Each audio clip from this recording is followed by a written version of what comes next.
So welcome back to another episode of Uncut and Uncensored. And I have been waiting for today's podcast for a very long time. So I'm super excited to have the amazing Julia Haart on today, who is such an inspiration. She's a self-made businesswoman, designer, best-selling author, and raised in an ultra-Orthodox Jewish community.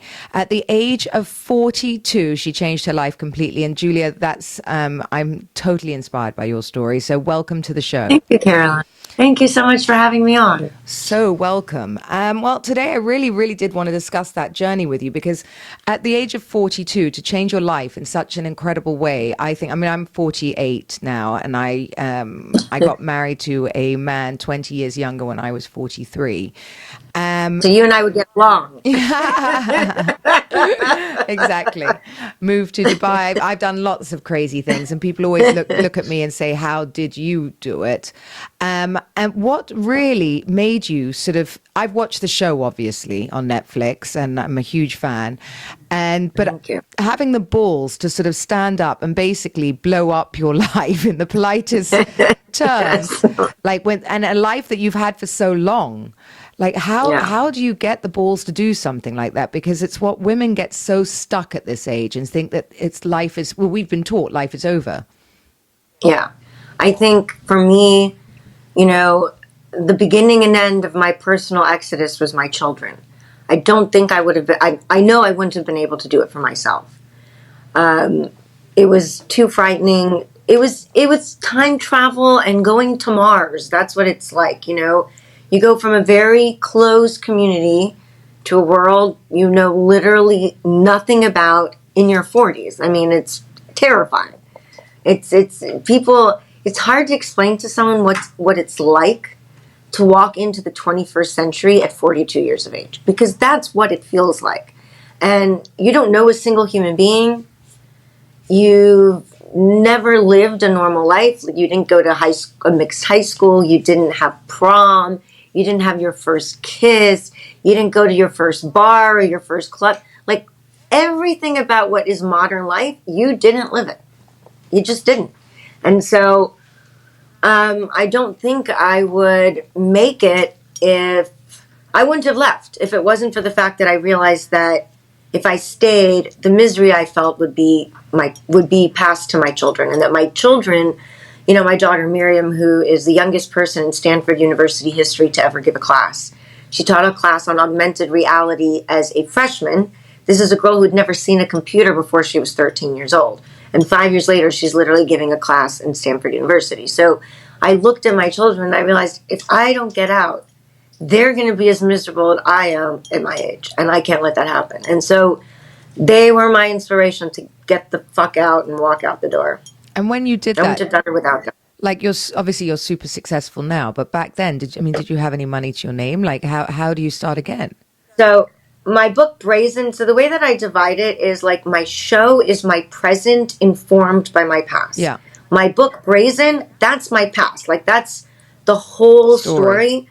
It's funny because when Penguin Random House first, offered to publish it, they're like, Julia, write us everything you could remember. But they didn't know me, and they didn't understand that saying that to someone like me who remembers a lot.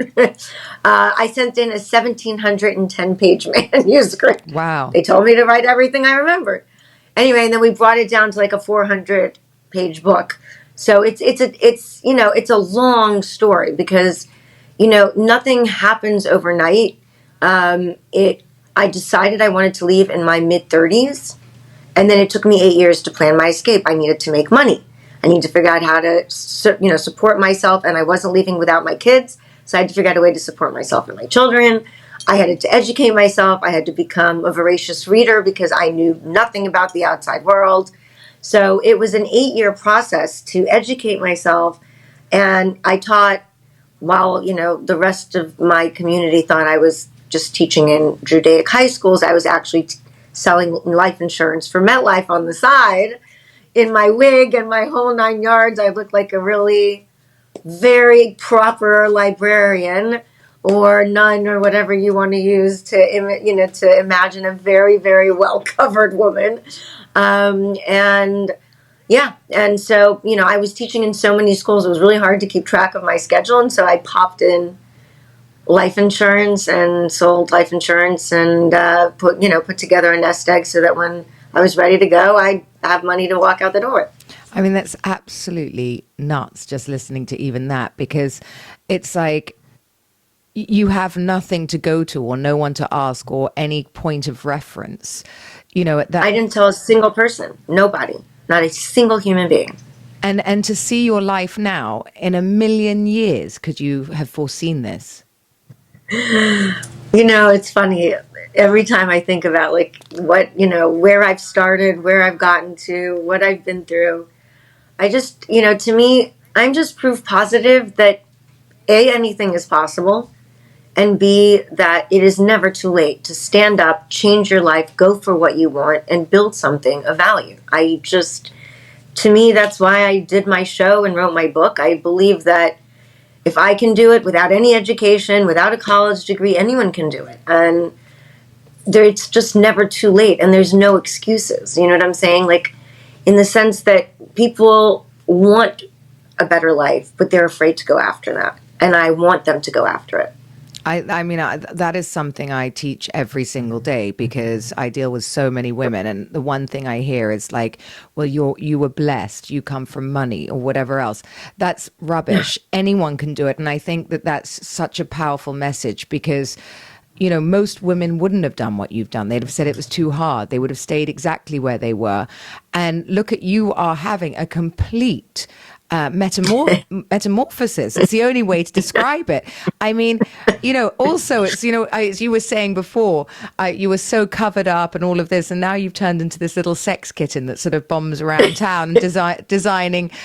I know that you're designing underwear right now, sexy lingerie, Yeah, exactly. Which again is the complete antithesis of the way you've been, educated or brought up for so many years. What did you just want to do? You wanted to rip up the whole fucking rule book and say, I'm going to do exactly what I want? So it's funny that you say that, because the book is called Brazen. Yeah. From long sleeves to lingerie. For specifically that reason, so that I'm going to have to go read the book. I'm going to read the book. I'm going away to Africa now. I'm taking it with me. Perfect.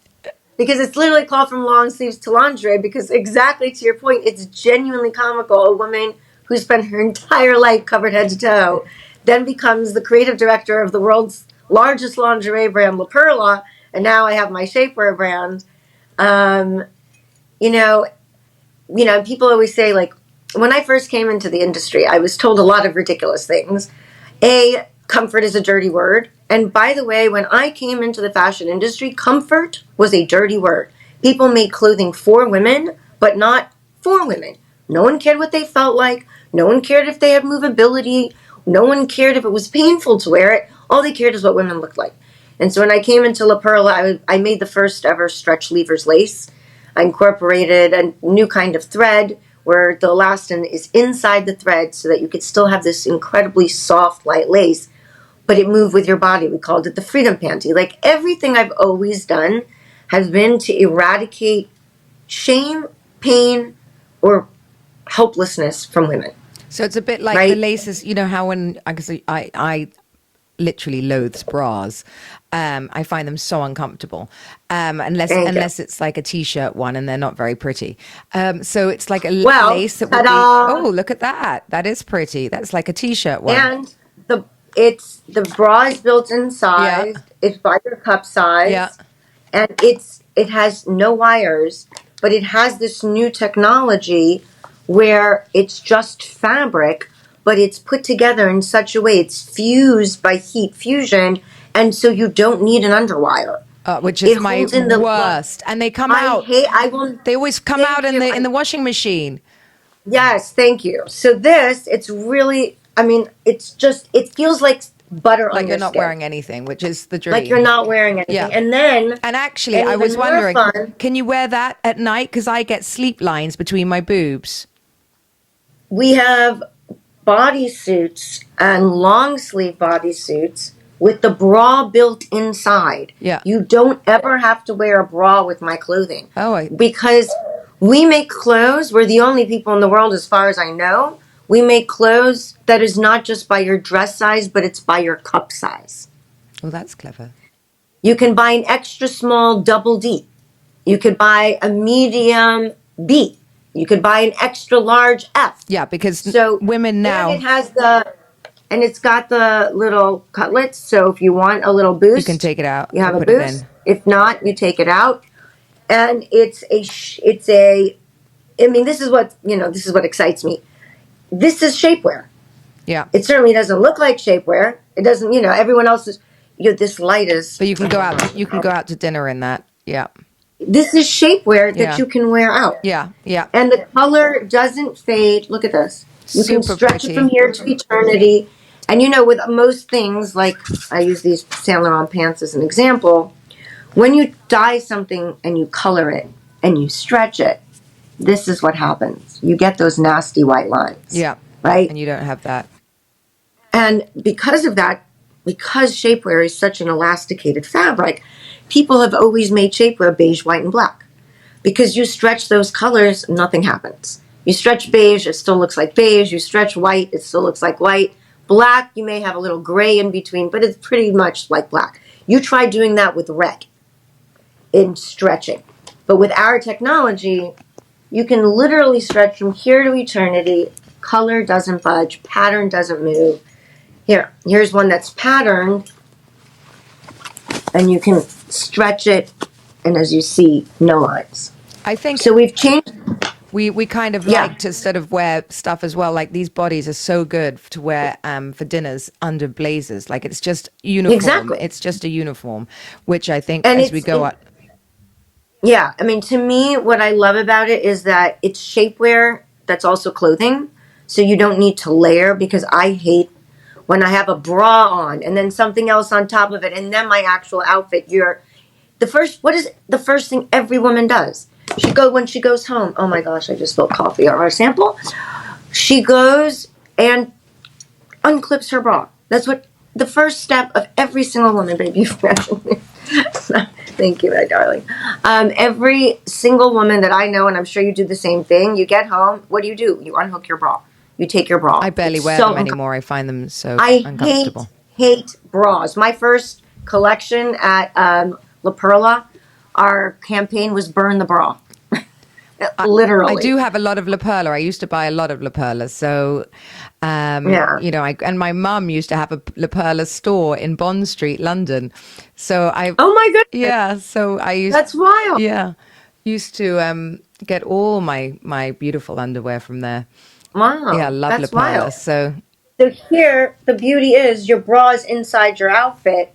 And the outfit itself is, sorry, I have this light here and it's making the clothes look funny. I'm going to move that. There you go. Now you can see it better. So if you see, it's an outfit, it's shapewear, and the bra is built inside, and there's no strap because we use the structure of the clothes to act as the support.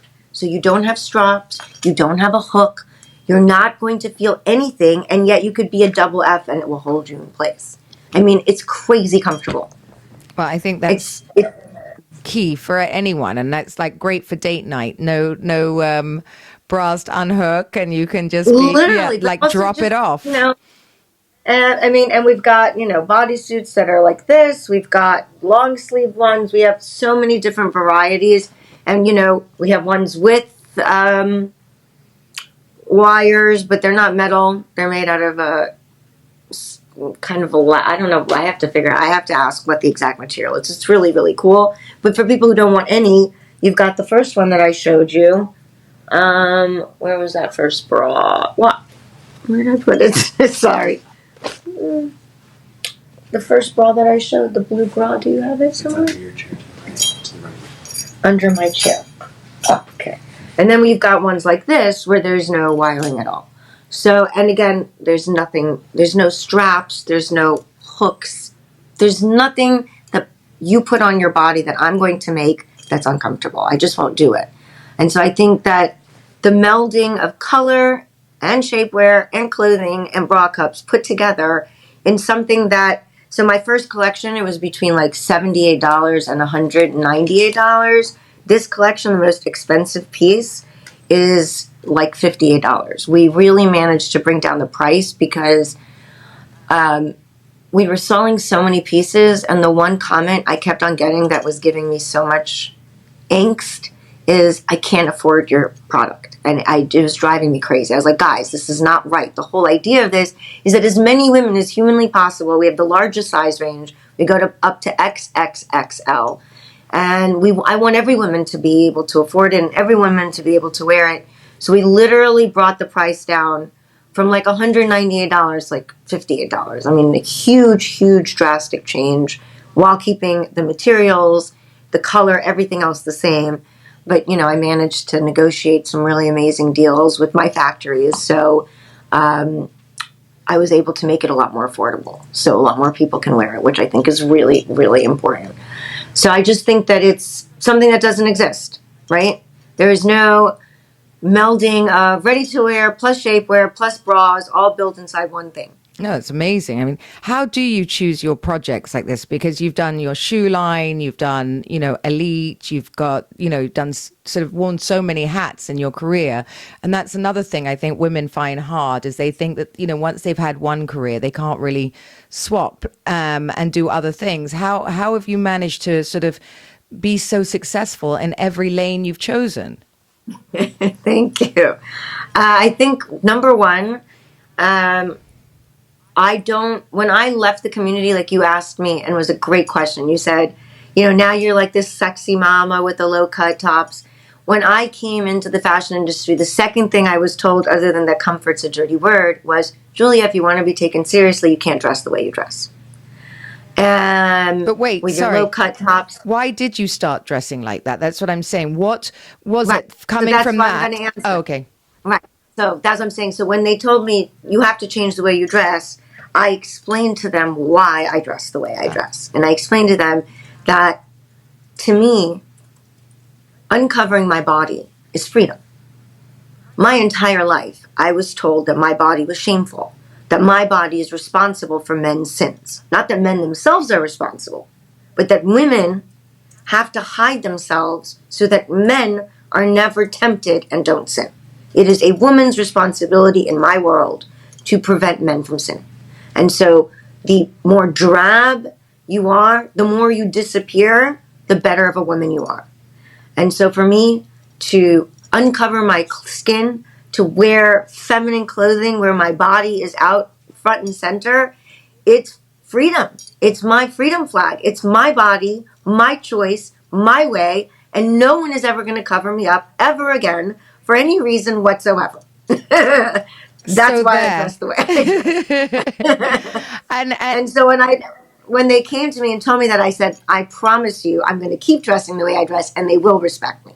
Because I am going to show that you can be a feminine woman, you can be sexy and sensual, you can love your curves, and still be a boss, and still walk into a boardroom and take over. You don't need to choose. You can have both. And how did you because also walking into one of the world's biggest boardrooms as you did when at Elite, how on earth did you sort of start to be able, because you had no experience, and clearly other people, when you're in an office environment like that, and we've all been in more, what do you call it? Office, anyway, sort of office environments where you walk in and they don't want you there. Right? You haven't had the experience. Why you, out of people that have been there for years? What do you know? How did you overcome that? Because, you haven't even been to a city, let alone run a multinational company. Exactly. And I really appreciate that you noticed that, because people don't understand that. Like, I walk into these industries, I'm a nobody from nowhere. I don't have a background. I didn't I didn't work as an assistant here, or I had no background, no education. Every time I walked into a place, I had to prove myself all over again because I was a nobody. I had no past, no history, no one to point to, or nothing. And most people didn't even know my past. They didn't know what I'd gone through to be where I was. So to them, I was just this zero from nowhere. And then I walk in. You know who Gertrude Stein is? No. Gertrude Stein was this Jewish woman. who lived in the 30s and through World War II, her house was like a salon intellectuelle in Paris. She lived in Paris. She is considered the mother of Impressionist art because the Académie des Beaux-Arts in Paris did not allow Impressionists to show their art because it was too weird. It was like they were breaking the rules of painting. And so Gertrude Stein hung their art around her apartment, and she would have, you know, Hemingway at her house and like all of these writers and artists at her house, and she would host these salons, and people got to see Impressionist art for the first time in their lives in her apartment. So when Impressionism became the big thing it did, a reporter asked her and her brother, they lived together, she was a lesbian actually, coolest lady. Anyway, they asked them what people's reaction was to Impressionist art the first time they saw it. And they said, they come to mock, but they stay to pray. Meaning, when they walk in the door, they come to make fun of it. They come to mock it. It's too new. And then they stay to pray, meaning they realize that this is interesting, that this has possibility, that this is the future. And to me, that's been my life, is I walk in and everybody mocks me. And I am faced with derision and disbelief and distrust. And what ends up happening in 2 years through COVID, without a single dollar of outside investment, I took a $70 million modeling agency and turned it into $1 billion media conglomerate in 2 years. I mean, that is just factually Jeffrey's Bank. It's out there. It's a fact that that's what we were valued at in 2 years. So they come to mock, but in the end, they stay to pray. Because when my crazy ideas end up working, people realize, wow, she's actually a visionary, not a lunatic. And so I think it's, I just work hard, I keep at it, and I don't listen to anybody's, derision. And I know that what I'm doing is right. And then eventually they stay to pray. I think that's really, really key, is listening to your own intuition, because the ones that are the most scared, or the ones that really see you as a threat, are the ones that really, really do put you down. And I think those voices are the ones you need to block out the most. And I think people don't do that. So that's something quite incredible that you had the foresight to do, because to walk into those offices and to block out the noise, which I'm sure there was a lot of, because people go to school for years to train to do all this. And, I have to also admit, as amazing as you are, I'd probably be really pissed off too, if you've worked that for years. Right. Just if they would understand that I wasn't allowed to have an education, and I have fought much harder than they have to educate myself, they would understand exactly who I was. I think I've read more books than, I would say 98% of Americans. That's how I educated myself. I became a voracious reader. I read everything: Euripides, Voltaire, Descartes, Spinoza, pantheism, Nietzsche, you name it, I have read it. I had a daughter who graduated Stanford, a son who graduated Columbia, although unfortunately nowadays, with all the anti-Semitism going on in the world, that's not something of pride. Regardless, I would make them send me their reading lists every semester. And the entire time they were in college, they did not send me a single book I hadn't already read. So that I educated myself. I fought for everything I have. And my lack of education, rather than being a detriment, was actually a massively positive benefit, because I had to work 10 times harder. I didn't take anything for granted. I knew what I didn't know, and so I studied and I learned and I worked 10 times harder than everybody else to get to where I was. And, I think that that's what ended up happening, is people come out with a certain impression of me, and then they spend some time and they get to know me and they see my work ethic and that my ideas work. And slowly, it turns and changes. Maybe one day, after my 17th successful company, I won't have to prove myself anymore. But I think as women, we constantly have to prove ourselves, because everybody is going to look at us, especially if you're an attractive woman, and they're going to try to make it about your body, your looks, your personality, instead of just your hard work, your innovation, your creativity, your brilliance. They will always take that away from us. And I will always fight and speak out loud until the world recognizes women and respects them. You have an incredible amount of self-confidence. Where did that come from? Did you walk in like that, or you've built it over the years that you've just been successful? I definitely am continuing to build it. It's something I think that's lifelong, especially how I was indoctrinated. It's something I work on every day.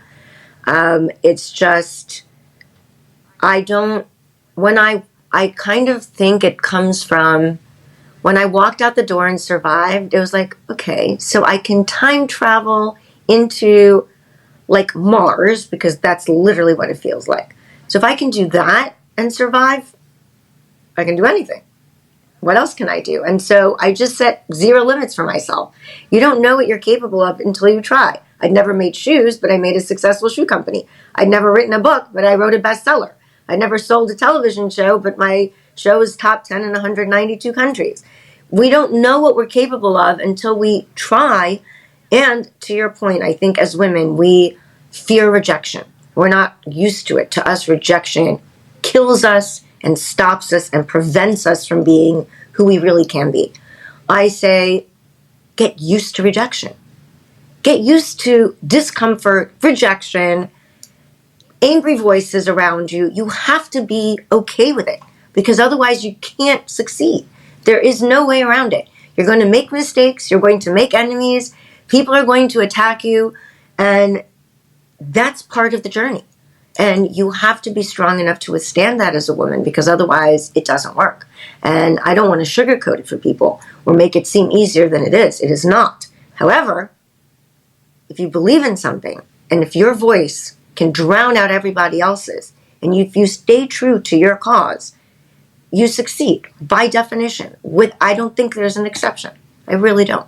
I think that's a big, big takeaway for people, because I think, rejection or failure, either way, are things that you really have to have. I mean, we have quite, obviously, we have quite a public platform so that if we fail big, unfortunately. And I've definitely failed in my life and picked myself back up a million times. We have to. We all have. Yeah. I mean, that's part of the journey. And if you don't have those, you can't possibly learn and recover from them. I think people that wrap themselves in cotton wool and want everything perfect the whole time, it just can't possibly happen. You can't have a business. You can't have these things that are so exciting the other side. You have to, as you said, and the bigger you get, the more enemies you get. And that's a natural thing. I get asked that all the time, how do you deal with comments and that? And, and that's how you know you're doing well.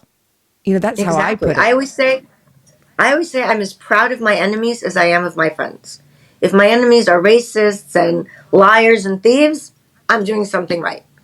Yes, you have to stand for something. And I think the other thing is most people are terrified of the new and the unknown. Terrified. I don't know why. I can't understand it myself, because that's my sweet spot. That's where I live. I inhabit the places in between, right? My entire career has been about inventing things, right? Whether it was, shapewear in La Perla with the lingerie, or my shoes that had my Cloud9 technology where the pressure points were evenly distributed across the entire foot, or the shapewear where we use fusion to put the color and the pattern in, and we incorporate bra sizing into our clothing. Whether it was in EWG where I took a modeling agency and I realized they're not models, they're brands, they're media conglomerates. They're the new NBC and Vogue. They have a bigger audience than any television show or any magazine. And by utilizing them and helping them build themselves into brand, we can shift the power dynamic and for the first time put the power in the hands of the women and give them longevity by utilizing the time they're on a runway or a tennis court. I didn't care what you did. If you were good at it and you had an audience, I helped you build yourself into a brand so that when you could no longer play tennis, when you could no longer walk a runway, you had built yourself into something. And so people still came back to your Instagram page, to the products you sold, because you were their ABC. You were the place they went to for information, for an inspiration, for, dreams, and so forth and so on. So everything I've always done has been a melding of invention and fashion, entertainment, something to that effect, right? But it's always been creating something that didn't exist. We were the first talent as media conglomerate. We were the first people to put cup sizing into clothing. Everything that I've built has always been about the unknown. And I think that's where success lies. Success doesn't lie in what we already have. Success lies in what we're missing. And you have to be okay with jumping in head first, not feet first, head first, diving into the unknown, not having any idea whether it'll work or not, putting everything in there, and realizing that if you fail, that's okay too. That's okay too. That's the only way it works. And then, going through all of this and building everything you've built, obviously, throw in another, a divorce. Oh, God. How do you cope with going through something like that and on a TV show so publicly?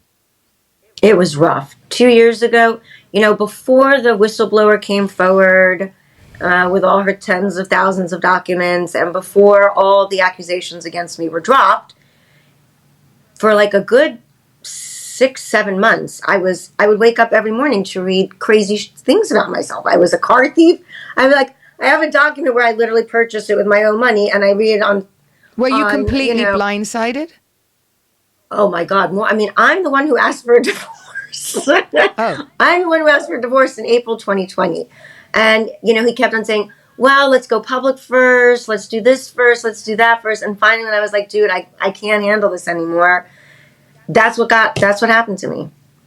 So yeah, I definitely did not see that coming, because I thought it would be amicable and peaceful, and I didn't want to fight. I just wanted, half of the company I built, which is what I had been given and promised. And yeah, I would wake up every morning. I think I got called everything but witchcraft. I think that was the only thing that I wasn't accused of. I was a seductress, a con artist, a liar, a thief. My goodness, I would wake up every day to find out something new about myself. Obviously, which wasn't true. And I had all this documentation, all this proof. Nobody cared. He had not a single document in 2 years, not one document, not one piece of evidence. Why? Because it was completely fabricated. You can't fabricate the evidence, right? Yeah. In 2 years, not one thing has come forward. And in fact, all those accusations got dropped. But for 6 months, I had to wake up every day to being called a thief and a liar. And to someone who worked so hard to get to where she was, who literally turned, as you said, metamorphosis. I time traveled. I worked 20-hour days for 11 years. I mean, I worked my ass off. How do you not collapse in the middle of that? Yeah. It almost killed me. It did. It almost killed me. 3 things kept me alive. 3 things gave me the power to fight back. Because I knew that I had to just last long enough until discovery came, until documents were necessary. Because you know what? 2 years. It's taken 2 years in this divorce. It's just now that the documentation is coming forward. Just now. And what do you see? Surprise, surprise. I've been telling the truth all along. Wow. But it took 2 years. I had to survive to get to this point. And clearly they didn't think I was going to get there. They never thought I would survive. And the only way that I did is, number one, when I left my community, I left alone. This difficulty, I wasn't alone anymore. I had friends. My children were adults. And the amount of support I got from my friends and my children is truly, it gives you faith in humanity. I mean, I didn't know what would happen when every day, it was fun to be my friend until February 2022. And then it wasn't so fun to be my friend. And I really thought people would leave. And other than one person, not a single one of my friends walked out the door. Everyone held me close, called me every day, came over and just hugged me in my bed, brought me food. I mean, I wasn't alone for the first time. And my kids, my goodness, I mean, I'm going to get all emotional. Oh. My kids, I mean, they were warriors with me. They never, Shlomo was supposed to go to law school. And I was very excited because I'm like, I need a lawyer in the family. I really wanted him to go to law school. And he was supposed to go right when all the craziness started. And he chose to stay. He's like, I'm not leaving you. And he refused to go. And he became my business partner instead. He's actually the COO of Plus Body, of my shapewear brand. And he's become my business partner in every business I have. He just refused to leave me. So that's part one. My children and my friends, they held me. I wasn't alone again. That's number one. And number two is this Broadway show called Suffs, which if you are in America, I so strongly recommend. I mean, I can't tell everyone you know to watch the show. It's proof positive, A, that a story can change your life, and B, it I don't want to say it saved mine. It gave me strength and courage when I needed it most. It's about the suffragette movement. So it was in August, and I had just found out that I had lost in Delaware, which was just incomprehensible to me. I had, I think, 28 documents that said 50-50. 28 documents, tax returns, bank statements, PPP loan applications, so many documents. And I mean, it's incomprehensible that I lost. It's crazy. Anyway, hopefully that will be addressed and adjusted soon enough. But, however, at that time, it almost broke me. And I'm sitting on the floor in my office crying hysterically and thinking to myself, what's the point of all this? All this work I did, everything I built, and all the documentation and proof I had, nothing mattered. I was reality star, he was successful businessman, and that's all anyone saw. Nobody cared about the truth, that I was the one who worked and he was the one who vacationed. Nobody cared. And I'm sitting on the floor crying hysterically, and my friend calls me, and she's like, and of course nobody knew yet because it hadn't hit the papers yet. I had found out about it, but no one else. And so she's like, hey, I have 2 tickets to see this show, Suffs. And I have COVID. Do you want to go instead of me? And I don't even know why I picked up the phone. I'm literally sitting in my office on the floor crying hysterically, like losing my mind. And I'm thinking to myself, is she crazy? Like, my life just fell apart. My life is over, and she wants me to go to a Broadway show. And then I thought to myself, you know what? If I sit on this floor and I keep crying, he wins. The man wins. And every man who comes after that will see what happened to me and take notice. And I can't let that happen. So I was like, Julia, you get yourself off this floor, you put your clothes on, and you go and see the show. So that's literally how I went to see Suffs, tears streaming down my face. I couldn't stop myself from crying, but I was fucking dressed, and I was going to see the show. So anyway, so I get there, and I was a wreck, a genuine wreck. And then what's the show about? It's about women. Look what they were called in the press. They were called hysterical. They were called mentally ill. They were called crazy. They were called every imaginable name, I think, including witches. Everything was thrown at them. They were arrested. They were force-fed for 6 months. They stood out in the freezing cold in front of the White House month after month after month. They suffered. They were arrested and imprisoned for asking for equality and freedom. And I walked out of there and I was like, Julia, you have no right to give up. I walked out of that show, head high, shoulders back, fire inside of me. And from that moment on, I started fighting back. And everything changed. Everything changed. 2 months later, the whistleblower came forward and said, none of what this man has said about Julia is true. I'm really sorry it's taken me so long to come out. And here's 5,000 documents that prove she's innocent. Of course, that was a huge change. And then, of course, all the accusations and the lawsuits against me got dropped. The minute I said, I'm fighting back, I will not stop until justice is served. I will not stop until the truth comes out. I don't care what it takes. I will wait and be who I am, and I know that justice will be done.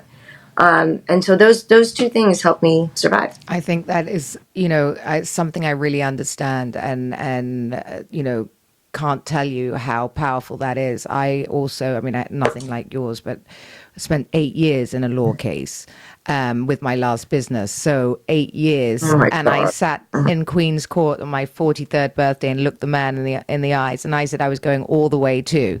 And everyone said I was going to lose. And I won. I won everything. And nobody said I should go all the way. Everybody told me to settle. Everybody told me I wouldn't win.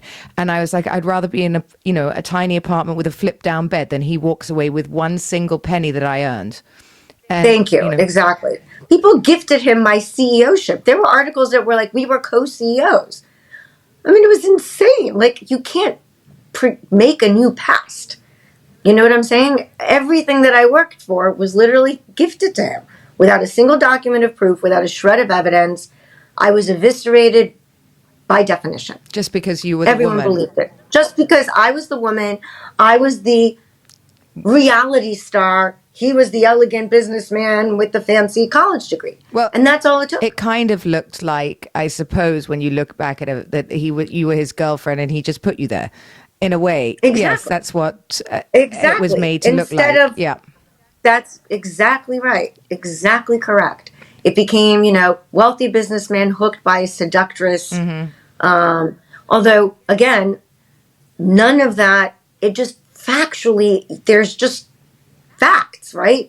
There's this whole article that I seduced him into hiring me for La Perla, but factually, I met the man for 30 minutes. Now, I may be the most seductive human being on the planet.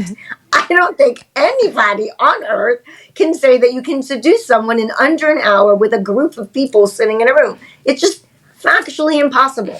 Such nonsensical things, and yet people bought them anyway. So, Julia bought clothing. Hello, have you seen my television show? In what world was I hiding anything? It's just absurd and ridiculous. I'm the most open book on planet Earth. You may like me, you may hate me, but I say things as they are. My bumps, my bruises, everything. And to be called a thief and a liar, it almost killed me.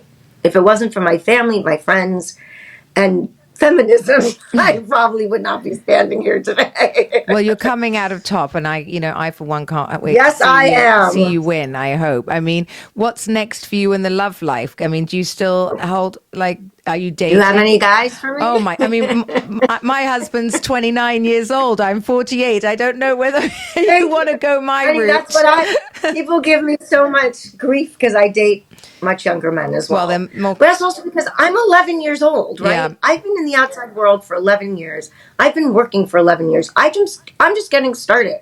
I started the shapewear brand, last year we launched it. This coming season, so this is our second season. We're already going to be in 30 stores. I've got another 2 brands coming out in the next 12 months. And I have another television show, but I'm not really allowed to talk about what and where it is, but I am really excited about it. And I'm just getting started. I am just starting. So I find dating people who want to golf and vacation is really hard for me. So it's, I tend to go out with younger people because they're in that same place as I am. They're still struggling and building and growing. And that's what I want. I want someone who's going to grow and build and create with me. I think actually women out there you go. There's 2 of us like this. I feel exactly the same way. Young men that you can grow with and that have, if you already have everything else, you're not looking for someone to improve your life because your life is great. He's the cherry, I always say, not the cake. And we are, I'm the same. I went to boarding school for most of my life. So, I just never grew up either. And I have a very young heart. And I think dating younger is fine. I think stick to it. I mean, you have everything else. Why not? Exactly. And honestly, in the beginning, I was like, okay, Julie, you need to start dating age-appropriate people. And then I was like, since when do I follow rules like that? Men have been dating younger women since time immemorial. Why am I feeling guilty that I'm doing the same? And then I was just like, that's it. I'm just going to own it. I date younger men. That's it. Goodbye. And to be honest, with a lifestyle like ours, I'm on reality TV as well. Not many older men really want it anyway. It's our lives just don't really fit in with their lives. They don't. I want to travel. I don't want to golf. No. I don't want to golf. I hate vacation. I am one of those people who after 48 hours of vacation, I get itchy. You know what I mean? I'm like, I'm not doing anything. I'm not accomplishing things. I want to work. I want to create. I want to build. I've only been doing this for 11 years. I've got so much energy inside of me. Like, I'm just starting. So I need someone in that same place, you know, and it is what it is. And it's young guys are the only ones who ask me out anyway. So it's just, we have similar energies. I think that's really what it comes down to. And I think that's down to confidence as well. I think, you know, ladies, if you're out there and you're like worried that, you know, all these things have happened to you and your life really can't change, you know, there you are. I think not to give up and to always just be looking and feeling positive about the next thing coming into our lives. The next chapters are the most exciting chapters. I feel so alive now and so powerful. And I think I can... Well, you're gorgeous and sexy as F, which I'm sure you know. Thank you. Look So at you. you. Thank you. Oh, you're stunning. Thank you. And I feel like this is our, you know, our new sort of, well, the mid 40s, early 50s is like where you sort of thrive because you know yourself. Yeah. Exactly. And you're also now, lastly, doing, you've created a movement, an anti-Semitism movement. Yes. I'm Jewish as well. You see what's going on. I mean, it's insane. It's you're in the UK. No, I'm in largest Dubai. I'm a Jew living in the Middle East, so it's a very interesting place. Oh wow, that's wild. Mm-hmm. I don't know why I thought you were in the UK. I'm sorry. Wow, that's even crazier. But you know, like in the United States, you see what's going on in Columbia University. In the UK, the highest incidence of anti-Semitism in the recorded history. It's the whole world has gone crazy, and the problem is that if you speak up on behalf of the Jewish people on social media, you get attacked. You lose followers. People try to cancel you, and so many people who want to speak up, who want to say the truth, who want to stand in solidarity with the Jewish people are too afraid to do so. So I wanted to change that dynamic, and we've started something called omnation.com or at om.nation and ahm.nation on Instagram and omnation.com on the website. And basically what we're asking people to do is sign up and aggregate your follow. Meaning, if someone gets attacked on social media, if I have 100,000 people who've signed up to Om Nation, and someone gets attacked for saying Zionism is sexy, like Noah, and they lose 100,000 followers, that's okay. Om Nation comes in, puts their name on that website. Every day there will be 3 names of accounts that have been supporting the Jewish people, that have been fighting against terrorism and anti-Semitism. And if they get attacked, their name goes on Om Nation, and they get this wave of love, this wave of support, these follows aggregated. So imagine if you're a social media person, you've got 150,000 followers. You say something pro-Israel and you lose 30,000 followers. And you're like, oh my gosh, I'm not going to talk about Israel anymore. Look what's happening to my career. And then you wake up the next morning and you have 100,000 new followers. So we are trying to make social media a safe place for people to stand in solidarity with the Jewish people, for people to talk about anti-Semitism, to talk about terrorism without being afraid that they're going to lose their jobs or their careers. So it's kind of like what Robin Hood did to Wall Street. We individually may not have any power, but if we aggregate, doesn't matter how many followers you have, it doesn't matter how much money you have, if you follow somebody, you empower them. And that's what Omnation is about. Well, Julia, congratulations. That's amazing. I'm definitely going to look it up for sure. Tell everybody Thank where you. they can find you or across, well, all boards. Yeah. Bodybyjuliahaart.com is the shapewear. And soon we'll be listing all the stores that you can purchase it in. My show is called My Unorthodox Life on Netflix. My book is Brazen, From Long Sleeves to Lingerie. And yeah, I think that's it. And then on Instagram, I'm at Julia Haart. Thank you for listening to another episode of Uncut and Uncensored with Caroline Stanbury. Please don't forget to rate and review. Thank you.